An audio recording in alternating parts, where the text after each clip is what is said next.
વહોરા નિશાબેનથી આ સમાજ ચોક્કસ એટલો એક્સપેક્ટ કરશે, આ સમાજ ચોક્કસ એટલે અપેક્ષા રાખશે કે જ્યારે પણ જરૂર હશે આ સમાજની અવાજ બનીને, આ કોમની, આ અવામની અવાજ બનીને ચોક્કસ ઉભરશે. આવો હું એમને જ સંભળાવવા માટે અને એમને તમારા વચ્ચે બોલાવી રહ્યો છું. હું આપની જોરદાર તાળીઓના ગરગડાટ માટે એમને પોતાના અનુભવો રજૂ કરવા માટે આ મંચ પર આવકારું છું. વહોરા નિશાબેન સલીમભાઈ.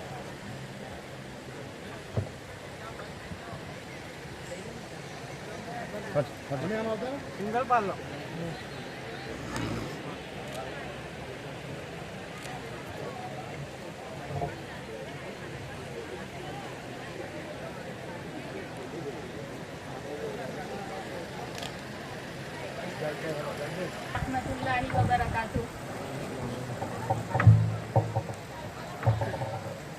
ચેરિટેબલ ટ્રસ્ટ અહીંયા બોલાવી મારું સન્માન કર્યું. હું તેમનો પણ ખૂબ ખૂબ આભાર માનું છું. અને મારા માતા પિતા જે અહીંયા હાજર છે, જેમણે છોકરી છોકરાનો ભેદ ના રાખી અને મારી મહત્વાકાંક્ષાને પૂરી કરી, એવા મારા માતા પિતાનો બી ખૂબ ખૂબ આભાર માનું છું.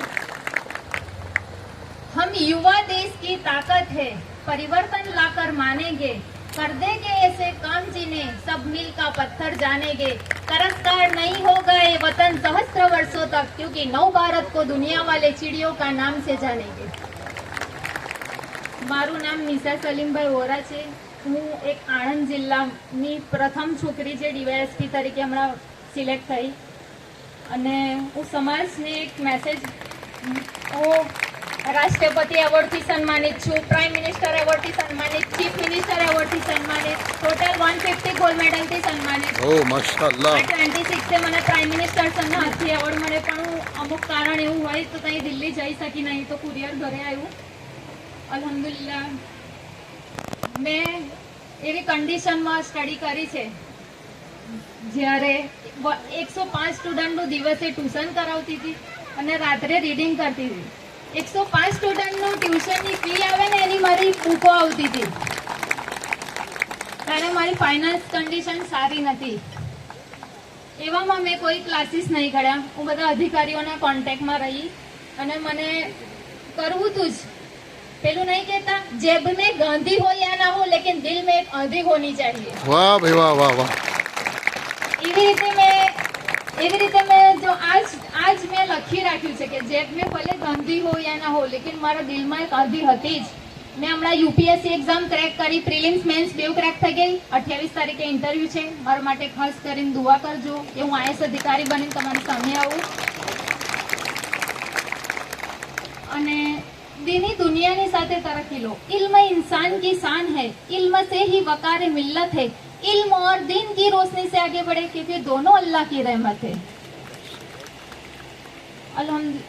અને હું એક એજ્યુકેશન લેવલ પર સમૂહ સાદી બી છે બી એ નહીં, પણ અત્યારે આપણે એજ્યુકેશન લેવલ પર બહુ પાછળ છે આપણો સમાજ. આ ગવર્મેન્ટ એક્ઝામ તો કોઈ પ્રિપેરેશન જ નહીં કરતું. યુપીએસસી જીપીએસસી તકે મન ના ફાવે એમ.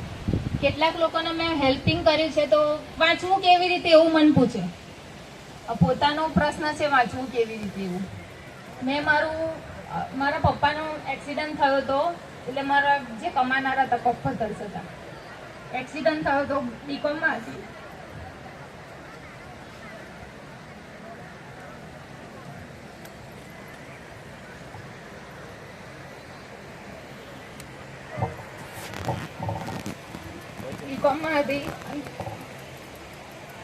ત્યારે મને લાગ્યું કે ના મારે કશું કરવું છે.